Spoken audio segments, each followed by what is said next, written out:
नमस्कार, Dogri kitchen plus में आपका हार्दिक स्वागत है। आज मैं बनाने जा रही हूँ अदरक वाली चाय।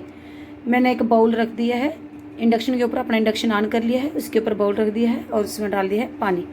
अब मैं इसकी चाय बनाऊंगी अदरक वाली।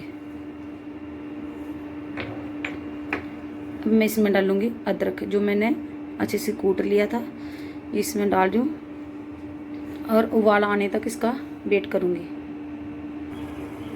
अब हमारा पानी में अदरक अच्छे से मिक्स हो चुका है, कितना बढ़िया सा उबाल आ रहा है, ये देखो अच्छे से हो चुका है। अब मैं इसमें डाल रही हूँ पत्ती, चाय पत्ती, ये मैंने टाटा टी गोल्ड ली है। अब मैं इसमें डाल रही हूँ और इसको भी थोड़ी देर के लिए मिक्स होने दूँगी ताकि चाय पत्ती का कलर आ जाए।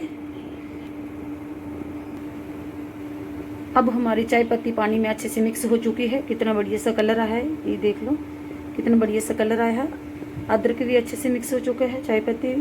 अब मैंने ये दूध लिया था, अब मैं इसमें डाल दी। दूध में मेरे दूध में जी मलाई थी, ये भी मैंने डाल दी। अब इसका उबाल आने तक इसका वेट करूँगी। अब मैं इसमें डाल रही हूँ चीनी, टेस्ट के अकॉर्डिंग ही डालना। अब चीनी डाल दी है, अब इसका उबाल आने तक वेट करूँगी। इंडक्शन को बंद कर देती हूँ और इसको गर्मा गर्म कप में डाल देती हूँ। अब मेरी ये चाय बनके तैयार हो चुकी है, गर्मा गर्म अदरक वाली चाय। Please like, comment and subscribe my channel. Thank you.